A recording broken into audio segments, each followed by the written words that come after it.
tay êm ái ôi bàn tay khoan khoái, nhạc ru tiếng khóc chân ai. Bàn tay đưa anh đi gặp cuộc đời, một xuân bao dòng ai cũng là. Hello, Master. Yeah, we are back to business. So, this person, chữ động từ, his father is chữ Cù Vân, because they are so poor, that both of them have to take turns to have a rag to wrap around their private area. If they have to go out of their vicinity, of their house or something. Okay. One day, his father died because he's been sick, very sick. And before he died, his father said to him, after I die, you should not use the rack to cover me, to bury me with. You must keep it so that you can continue to survive outside. When you want to go out, you wrap yourself. So don't give it to me. Right. But after his father, Cù Văn, died, chữ động từ had no heart to bury him naked like that. So even though there's only one rack left for him to cover himself to go out for decency, he still used it to wrap around his father before he buried him. Such a very filial son, hey? Yes, Master. Very respectful. Yeah, who would be so loving and kind and respectful and filial like that. Most people would think about themselves first and would think, okay, he died already, what for would he need it? I need it more. It's normal thinking like that, but he must be a very good person somehow as well. I wasn't prepared, okay? I just did it quickly, so I didn't prepare. It's getting cold now. He buried his father and continued to live. He had a little thatch hut on the bank of a river. Every day, according to the story, he went and caught some fish people. And then with that, he could exchange them for other necessities, like rice and stuff like that, with those boat people that passed by. Yeah. At that period of time in history, there was a princess. Her name was Dinh Dung. Dinh Dung is a Vietnamese name, but it means fairy, like, meaning she's beautiful like a fairy. Yes. And she was exceptionally beautiful. She was already 17, 18, but she never wanted to marry any man. Right. She only liked to go on the boat, traveling here and there with the boat to see beautiful scenery and locations. The king loved her very much and accepted her request, so he prepared a very beautiful boat, a big one, a big boat with a lot of servants. So wherever she wanted to go, they would take her there. The king never forgot it. One day, Princess Dinh Dung was on the boat enjoying the scenery and the freedom on the river with her servants. So her boat went in the middle, and in the front there were guards, bodyguards, and soldiers, and on the back also like that. Her servants and her soldiers, the bodyguards, were in the front and in the back of her boat. Her boat was in the middle. They are protecting her. Right. Yes. And ready to serve her, of course. Princess, daughter of the king, not like me. I don't even have one. Stay in a little room. Not really a room. It's a shabby kind of ready-made stuff. 2x4, eh? Wow. In front of me there are trees. Behind me there are trees. Same with the left and the right. No one else.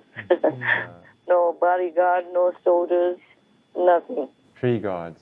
Yeah, they are also guarding me in a way. Yeah, yes. They're big and powerful, strong, muscular trees. Yeah. So when they arrived at a part of the river in the village Tusa, people saw their boats.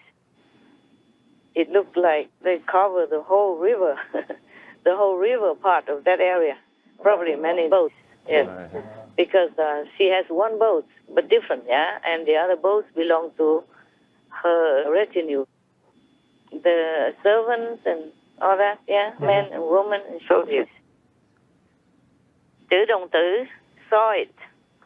He was kind of trying to catch the fish people, with the small kind of self-made basket, yeah?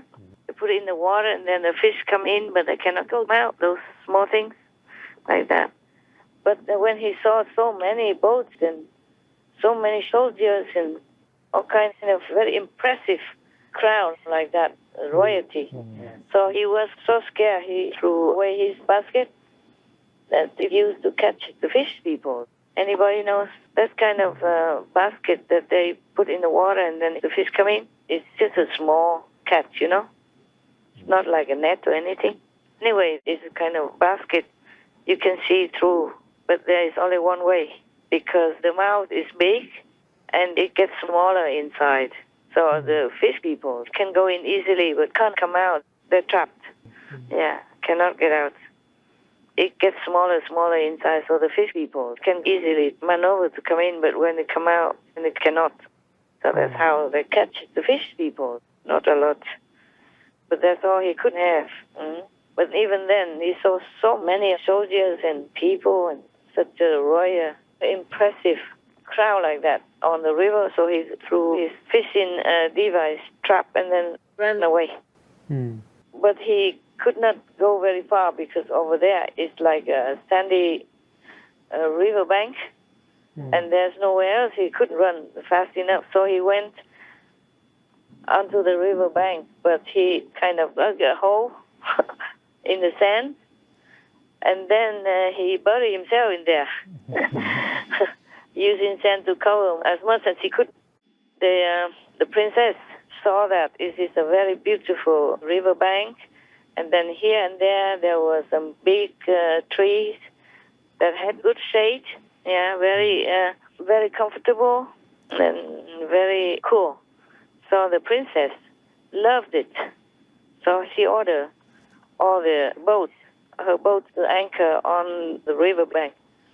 And then she selected a place which had nice shade from the big tree and asked her servants to kind of make a tent using a cloth to make a circle to cover one small area so that she could go inside to take a bath in private.